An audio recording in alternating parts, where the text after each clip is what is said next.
Friends, आज की date है सितंबर 17 2023। देखते हैं आज के दिन में क्या है। First news, artificial intelligence cameras gun for poachers. देखिए, कान्हा पेंच कॉरिडोर जो मध्य प्रदेश में टाइगर रिजर्व एरिया के आजू बाजू एरिया है, वहाँ पे आर्टिफिशियल इंटेलिजेंस बेस्ड कैमराज बिठाए गए थे। तो वो आइडेंटिफाई कर सकता है कौन आदमी है, किसके हाथ में गन है, क्या नहीं है। ठीक है, तो वो ट्रायल बेसिस पे लगाए गए थे। तो उसके ऊपर उन्होंने इंफ्रारेड के ऊपर वो कैमरास काम करते हैं आर्टिफिशियल इंटेलिजेंस का इस्तेमाल करके। ठीक है, तो उस सिस्टम को क्या बोला जाता है? ट्रेल गरुड़ सिस्टम बोला जाता है। Trail Garud artificial intelligence camera system बोला जाता है उनको। ठीक है, ये नाम इम्पोर्टेंट है। ऐसे trail Garud artificial intelligence camera alert system बिठाए गए। ठीक है, और ये अर्ली सितंबर 2022 में ही लगाए गए थे, और ये पायलट बेसिस पे वहाँ पे इम्प्लीमेंट किए गए थे।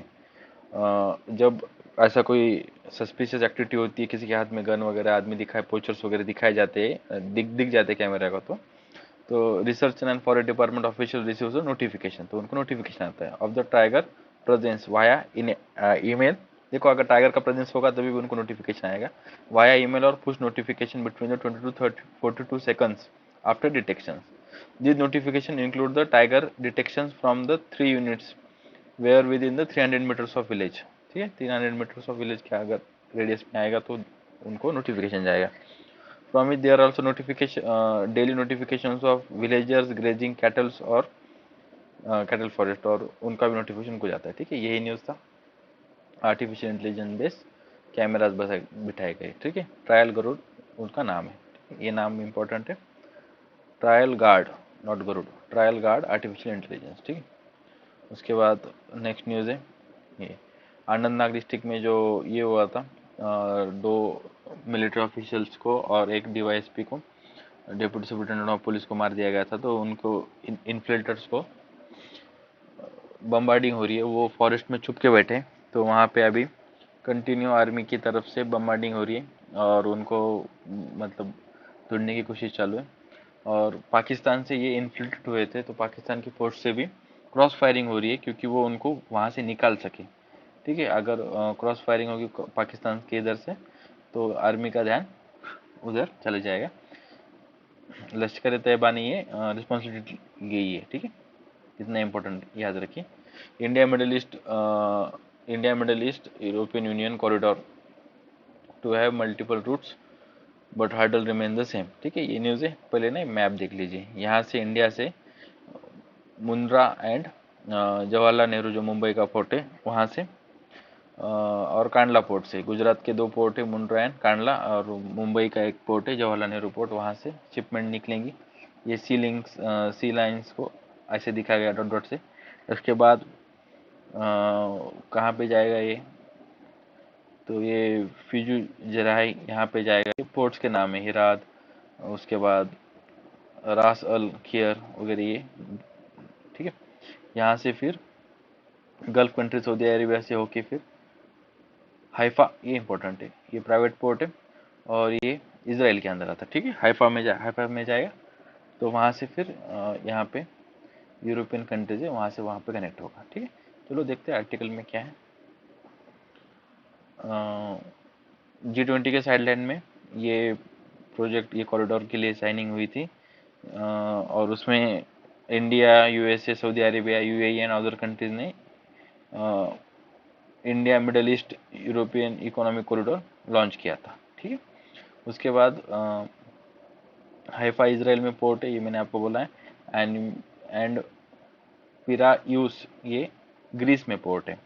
अब ये इम्प्लीमेंटेशन होगा, ये पायलट बेसिस पे चल रहा है। 60 डेज के अंदर इसका रिपोर्टिंग करना है, जहाँ पे मतलब पीएम मोदी ने बोला है कि आप पहले इसका पूरा ये बनाइए, रोड मैप बनाइए, किस किस पोर्ट को इंक्लूड करना है, किसको नहीं करना है, कहाँ से रेल लाइन बनेगी, सी से कहाँ से जाएगा, क्या जाएगा। तो वो सारे एक्वायरमेंट वगैरह होगा।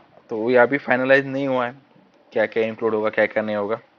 ठीक है, लेकिन बस ऐसे थोड़ा स्टैटिक डाटा देख लीजिए। जैसे कि गुजरात में मुंड्रा एंड कांडला पोर्ट है, जवाहरलाल नेहरू पोर्ट ट्रस्ट नई मुंबई में, ये हो गया इंडिया का। ठीक है, और वेस्ट एशिया में 5 पोर्ट है, वो कौन कौन से हैं?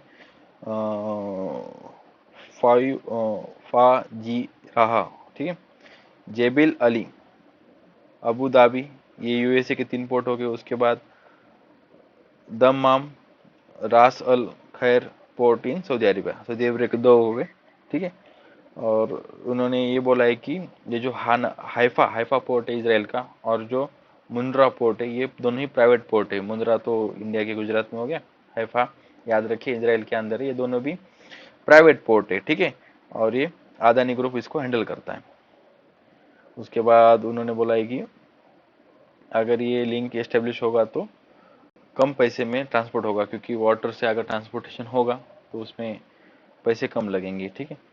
और ये प्रिलिमिनरी असेसमेंट करके ये पोर्ट्स दिए गए।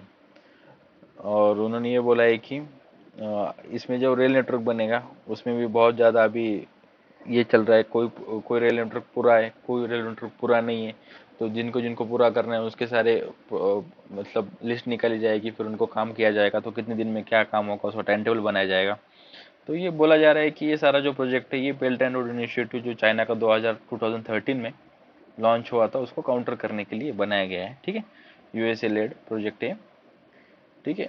India middle east economic corridor, European economic corridor, ठीक है। यूरोपियन इकोनॉमिक कॉरिडोर इंपॉर्टेंट है, IMEC। यही था इतना आर्टिकल में, आगे भी इसका एक आर्टिकल आएगा उसमें और देखेंगे।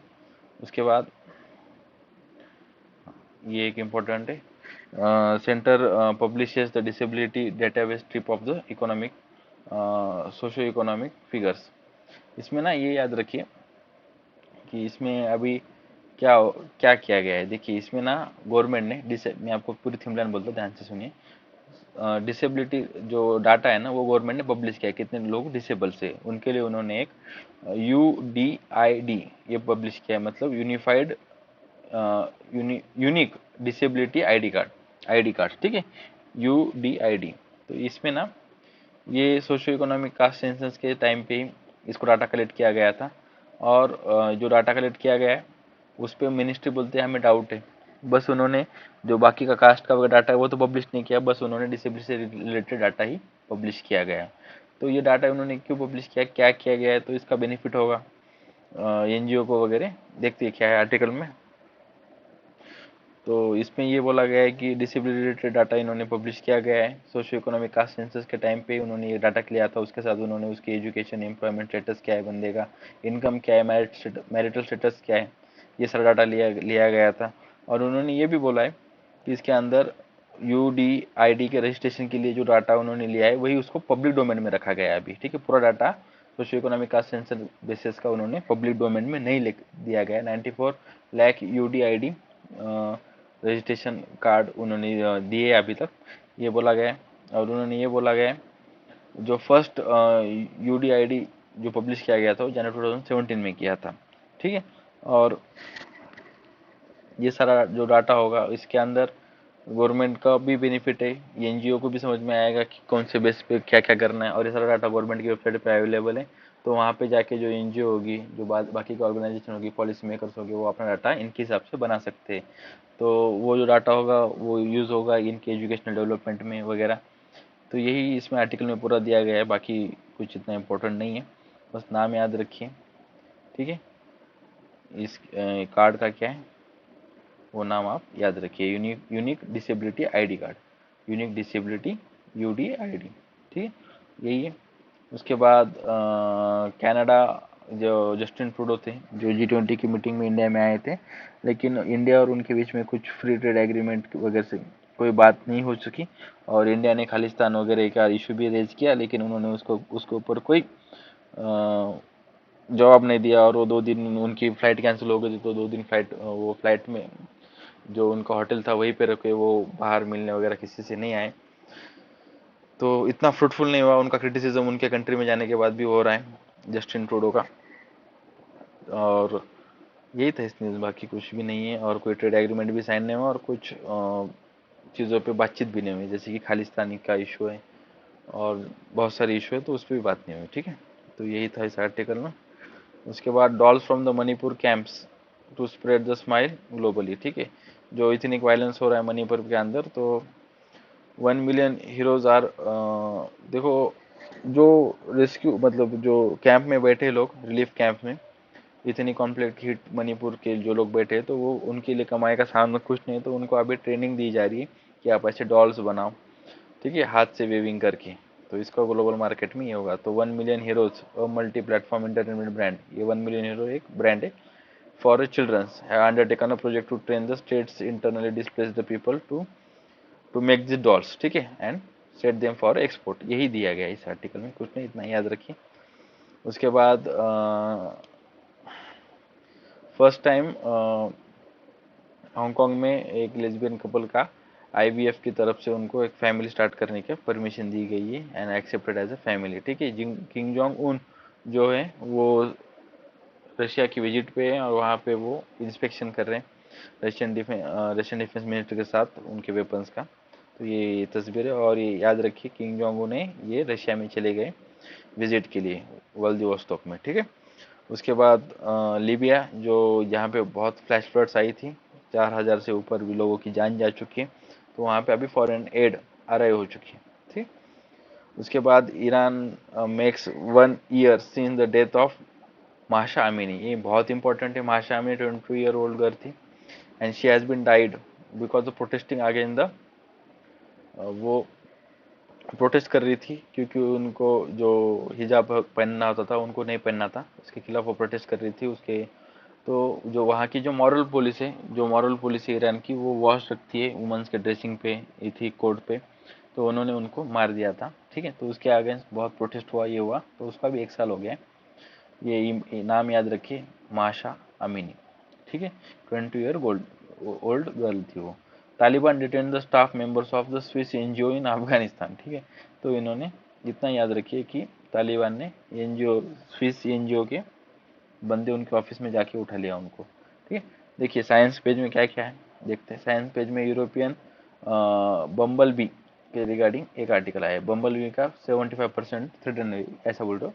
बम्बल बी का ये इन्होंने बोला है कि एक स्टडी के हिसाब से 75% यूरोप के अंदर नेक्स्ट 40 to 60 ईयर्स में उनका थ्रेट में आ जाएगी। 75 तो वैनिश हो जाएंगी परसेंट पॉपुलेशन। ये क्यों हो रहा है? क्योंकि ह्यूमन एक्शंस की वजह से उनके हैबिटेट डिस्ट्रॉय किए, उसकी वजह से क्लाइमेट चेंज के टेम्परेचर बढ़ रहा है, उसकी वजह से अल्टरेशन इन क्लाइमेट चेंज, उसकी वजह से हो रहा है, ठीक है। और उन्होंने बोला है कि 90% ऑफ, ये इनका काम क्या है इस डम्बल बी का, तो उन्होंने बोला है कि 90% of all plants and most the crops benefit from the pollination by the animals. तो ये बम्बल बी जो है वो पॉलिनेशन में काम आती थी, तो अभी वो नहीं आएंगी। और उन्होंने ये बोला है कि कोल्ड रीजन में और टेम्परेट रीजन में इन ये ही पॉलिनेशन करवा के लाते हैं, ठीक है, ये इंपॉर्टेंट है। और उसके बाद उन्होंने बोला है कि देखिए species from Arctic and alpine environment में at verge of extinction in Europe and species loss at least 90% of the territory. तो इस टेरिटरी की 90% जो हैबिटेट लॉस हुआ है वो ये बोला है उन्होंने, ठीक है। तो ये study, next article related to Nipah virus है, ठीक। तो देखते क्या है। Alert health care system detected Nipah outbreaks, ठीक है। तो ये आर्टिकल में ये बोला गया है बेसिकली कि निफा के केसेस केरल में ही क्यों आ रहे, बाकी इंडिया में, बाकी इधर उधर क्यों नहीं आ रहे। तो वहाँ पे उन्होंने बोला है कि बाकी के लोगों को पता ही नहीं, वहाँ से टेस्टिंग करने की लैब नहीं वगैरह, इसी की पॉइंट देखेंगे अपन। तो 3 निफा वायरस आउटब्रेक्स कब कब हुआ था? 2018 में, 2020 में, 2023 में केरला में हुआ था, ठीक है। 2019 में भी हुआ था।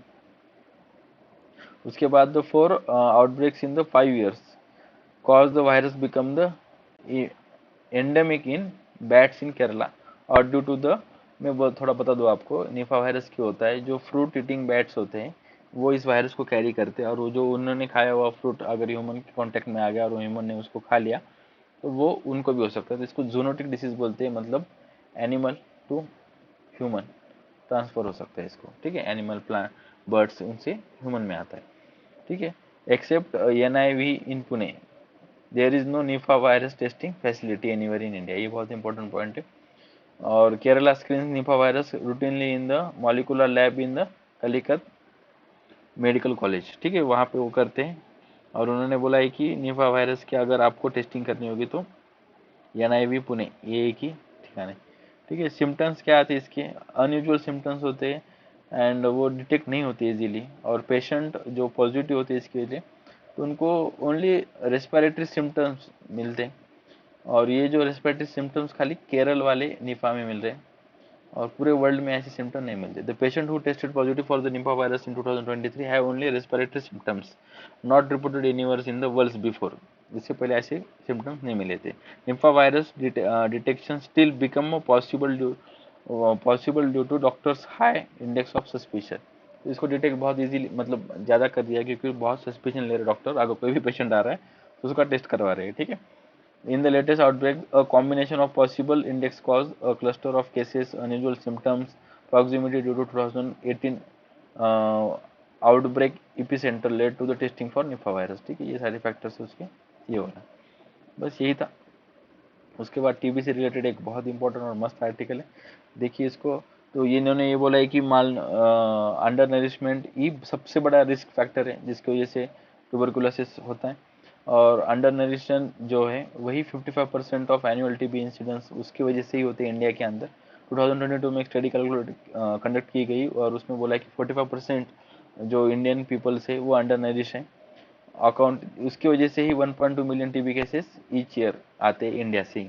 ठीक है, nutrition supplements become the part of additional national TB programme. जो नेशनल टीबी प्रोग्राम है उसमें 2018 में उसको न्यूट्रिशन प्रोग्राम को पार्ट बनाया गया नेशनल टीबी प्रोग्राम का। ठीक है, और जब निक्षय पोषण योजना जो लॉन्च की गई उसके अंतर्गत डायरेक्ट बेनिफिट ट्रांसफर किया जाता है 500 रुपीज़ का every month to the TB patient. तो उसके वजह से उसके बाद ही उनको न्यूट्रिशन का थोड़ा बेनिफिट मिला। 2022 में सितंबर में निक्षय मित्रा ये स्कीम लॉन्च की गई थी to consult the TB patients. तो ये निक्षय मित्रा जो होते हैं ये अपने जैसे लोग होते हैं जो जाके टीबी पेशेंट से कंसल्ट करते हैं। और तमिलनाडु की 2022 में become the first state only state to launch the differentiated TB care programme. तो ये फर्स्ट स्टेट है इंडिया में जिन्हें डिफरेंशिएटेड टीबी प्रोग्राम लॉन्च किया गया है to reduce the mortality rate among the patient. तो ये कौन से स्टेज पे टीबी है उसके हिसाब से ट्रीटमेंट देंगे। ठीक है, तो ऑल द थ्री इनिशिएटिव जैसे कि निक्षय मित्रा पोषण योजना, नेशनल टीबी प्रोग्राम और निक्षय मित्रा निक्षय पोषण योजना और नेशनल टीबी प्रोग्राम, ये तीन इनिशिएटिव है। All the three initiative provide the nutrition support only to the TB patient to reduce the mortality, not to the family members। बहुत इंपॉर्टेंट पॉइंट है, खाली टीबी पेशेंट को ही सपोर्ट दिया जाता है लेकिन उनके फैमिली मेंबर्स को टीबी से प्रिवेंट करने के लिए कोई भी कुछ भी सहायता नहीं की जा रही है। झारखंड को उन्होंने एक राशन ट्रायल्स बोल के दिया है, तो वो स्कीम थी उसके अंदर वो राशन देते थे लोगों को, उसके फैमिली मेम्बर्स को जो टीबी के अफेक्टेड लोग हैं उनके, तो उनमें भी पॉजिटिव रिजल्ट मिला, उनको भी टीबी नहीं हुआ है। ठीक है, यही बोला गया है। उसके बाद उन्होंने ये बोला है TB patient pursue assistance provided under the Nikshay पोषण योजना जो 500 रुपये वाला था। ठीक है, निक्षय पोषण योजना के अंदर 500 रुपये दिए जाते थे monthly. Was insufficient to buy the nutrition food throughout the course of treatment. सही बात है, 500 रुपये में एक टीबी पेशेंट को गोलियाँ आएंगी क्या उसका न्यूट्रिशन फूड आएगा। ठीक है, यही था। उसके बाद एक नेक्स्ट आर्टिकल है global biofuel alliance, important article है। G20 के साइडलाइन में ग्लोबल बायोफ्यूल अलायंस साइन किया गया था। इंडिया फाउंडिंग मेंबर कौन कौन, तीन फाउंडिंग मेंबर है, इंडिया ब्राजील और यूएसए। इंडिया ब्राजील और यूएसए तीन मेंबर यहाँ पे देखिए, इंडिया ब्राजील और यूएसए। और उसके बाद किस किसने ज्वाइन किया, Argentina, Canada, Italy, south Africa, वो भी मेंबर बने G20 ग्लोबल बायोफ्यूल अलायंस के। ठीक है, इसके अंतर्गत क्या बोला गया मैं आपको थीम लाइन बताता हूँ। 20% वो बायोफ्यूल मिक्स करेंगे पेट्रोल में, फॉसिल फ्यूल्स में। ठीक है, अभी बायोफ्यूल्स क्या होता है रट लीजिए, मेंस में आंसर लिखने काम आएगा। इंटरनेशनल एनर्जी एजेंसी की डिफाइंस द बायोफ्यूल, क्या करता है वो definition, liquid fuels derived from the biomass and uses as an alternative to fossil fuel based liquid transportation fuels such as gasoline, diesel and aviation। ठीक है, रट लीजिए इसको, liquid biofuel derived from the biomass, biomass से निकले हुए liquid biofuel से, and alternative to fossil fuels. ठीक है, based on liquid transportation fuels such as gasoline, diesel and aviation fuel. ठीक, और उन्होंने अभी यहाँ पे अच्छे से डिस्टिंक्शन किया बायोफ्यूल में। उन्होंने एक बायोफ्यूल बोला है कि जो एक बायोफ्यूल होता है और एक सस्टेनेबल बायोफ्यूल होता है। ठीक है, एक बायोफ्यूल एंड एक सस्टेनेबल बायोफ्यूल होता है। जो बायोफ्यूल होता है वो क्रॉप से लिया जाता है। ठीक है, और उसको मतलब कि शुगर केन, कॉर्न, सोयाबीन से लिया जाता है, उसी को अपन जीवन इथेनॉल भी बोलते हैं। ठीक है, और जो सस्टेनेबल बायोफ्यूल होता है वो agriculture waste, used cooking oil, इनसे बनाया जाता है, जैसे कि एनिमल रेसिड्यू लाइक फैट्स, उनसे बनाया जाता है, और उसको G2 बोलते हैं, G2 बायोफ्यूल्स, और सेकंड जनरेशन बायोफ्यूल्स बोलते हैं। तो अपने वाला जो ग्लोबल बायोफ्यूल अलायंस है वो G2 मतलब जो सेकंड सस्टेनेबल बायोफ्यूल उसके ऊपर फोकस करता है, ठीक है।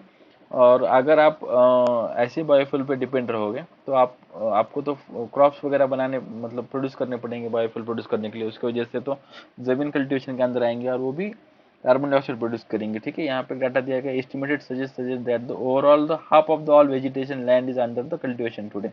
जो वेजिटेबल मतलब जो वेजिटेड लैंड है जिस पर वो कल्टीवेशन कर सकते हो, उसमें से हाफ लैंड तो आप ले चुके हो कल्टीवेशन के अंदर।